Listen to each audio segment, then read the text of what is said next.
watching, you're watching, you're watching.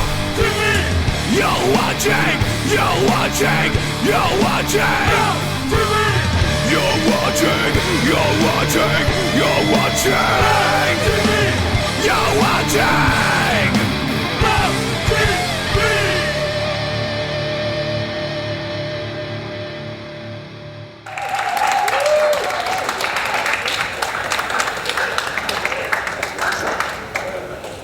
Hi, very nice to see you all.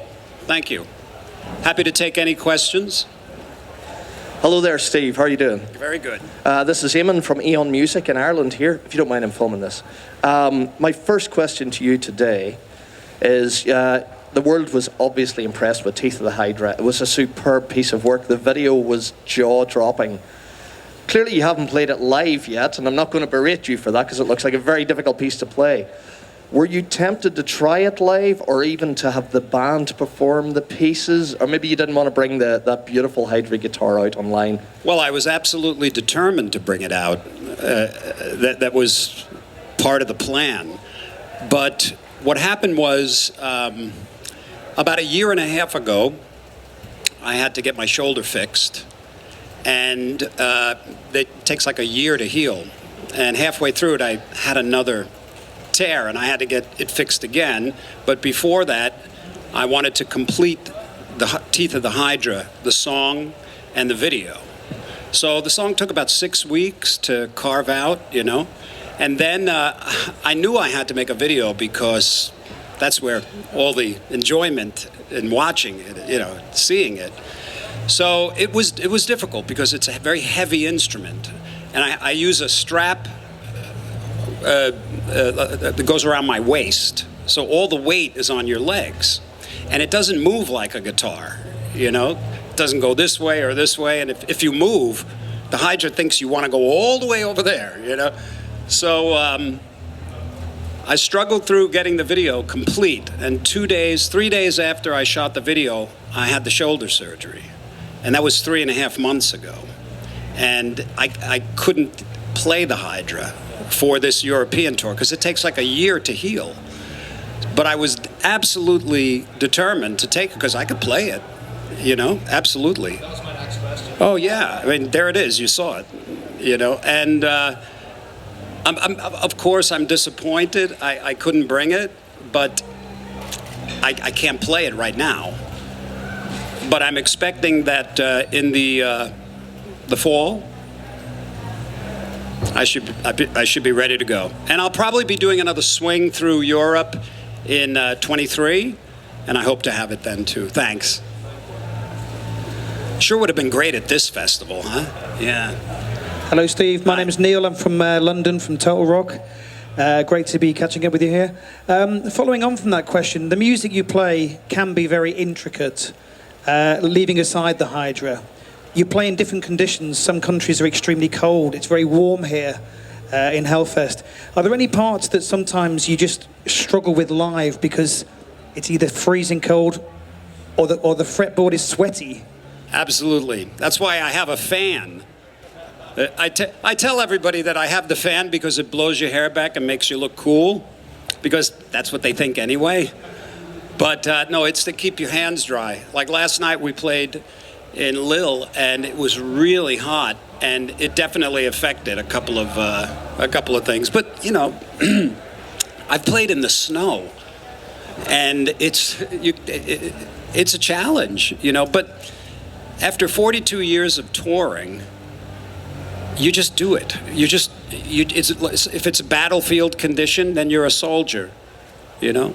Most of the time, it's just heaven in a cup. But sometimes it's hell. Hellfest. Hellfest.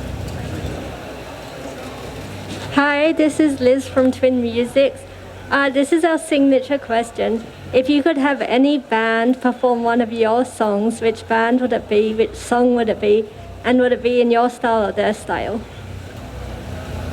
If I had my choice of having any artist perform one of my songs, I would have Tom Waits do John the Revelator. I actually asked him.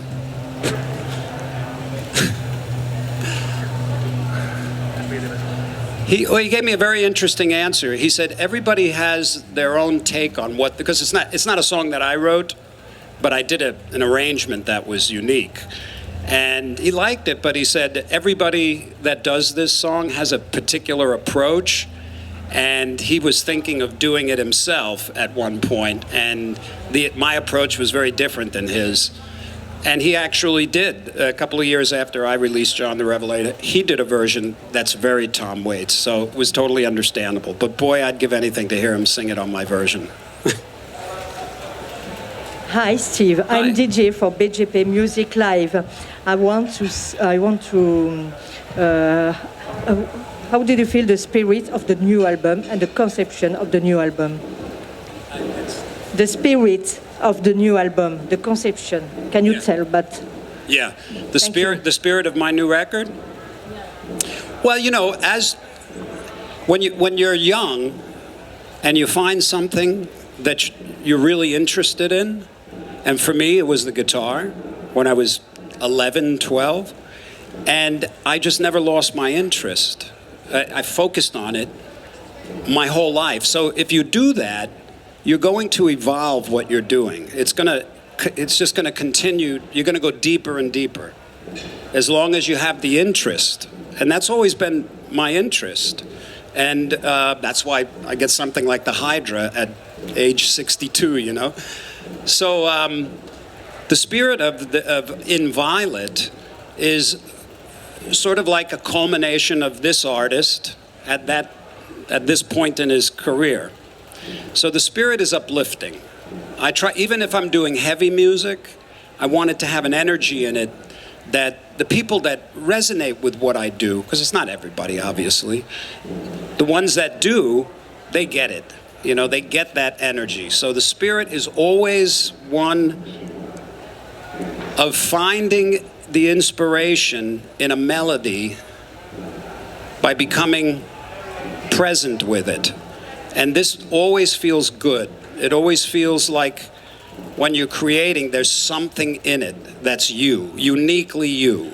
And every artist here knows, and you know what that is. You know what that means. When you're not trying to sound like anybody, you've abandoned and completely abandoned any hope of the future for something to be wildly successful, so everybody knows how great you are. I don't think of any of that, because you just never know.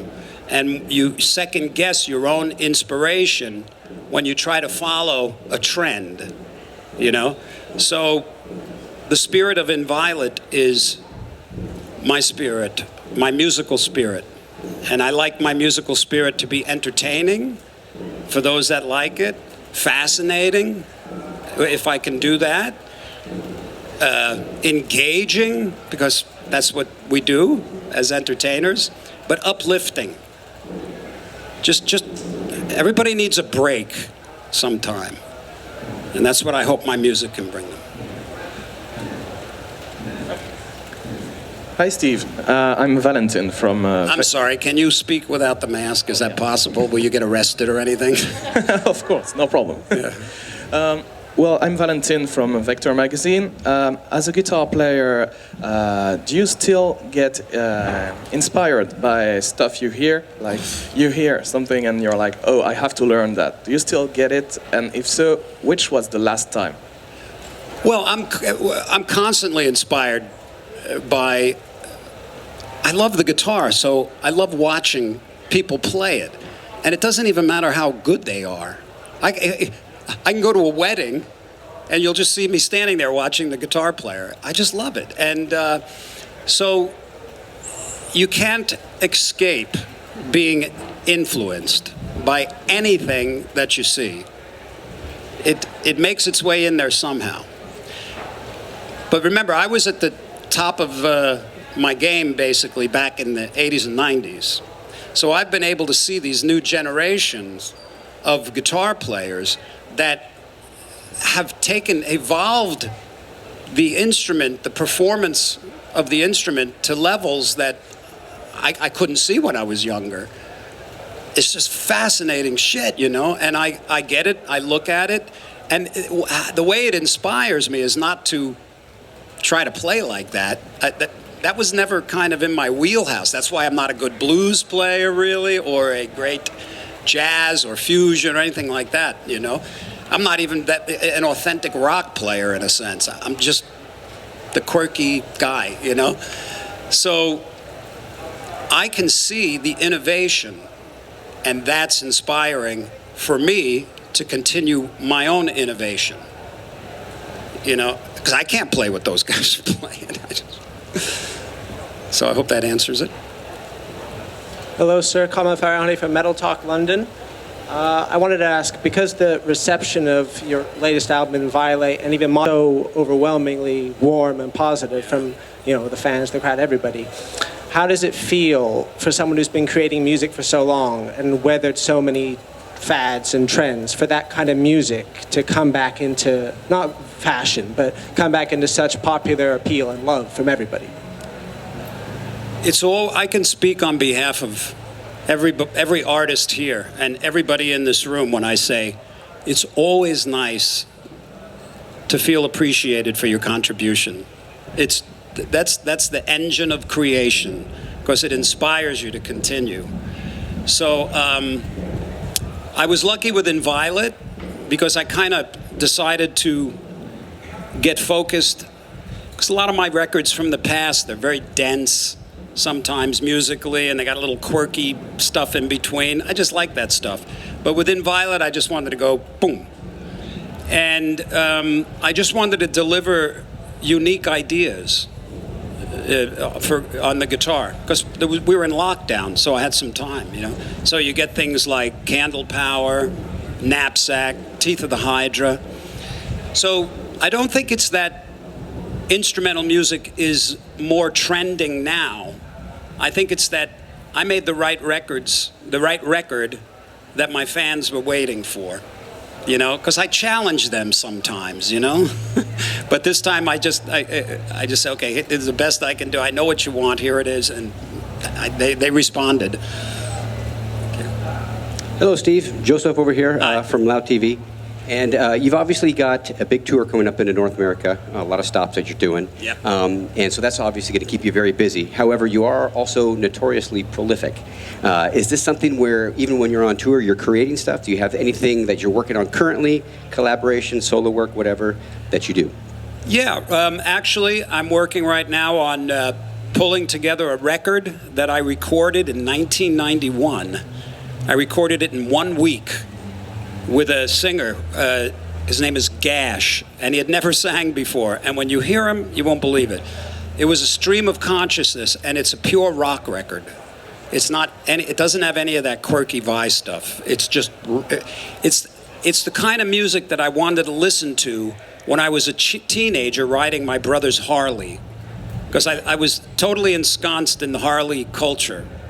Matter of fact, when I finally ran into some money, I never really spent money on things, you know, cars and all this stuff. But the day that I realized I had enough money to buy a Harley, I bought 7. And so this record, back then, all the yuppies were buying Harleys. You know, so I got a Harley. And I embraced the culture. And I wanted to hear a particular type of music. So I recorded this record, and I let it sit on the shelf for 30 years. So that's coming out. Yeah. And then I started working on a solo acoustic vocal record during lockdown that I got about halfway through, and I had to abandon because I had to get shoulder surgery. Before I kicked off this tour, I was in Holland for 3 weeks recording the Metropole Orchestra, my orchestra music.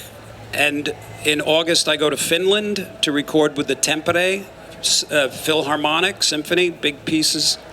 So when I'm done with that, I'll have 4 new orchestra records.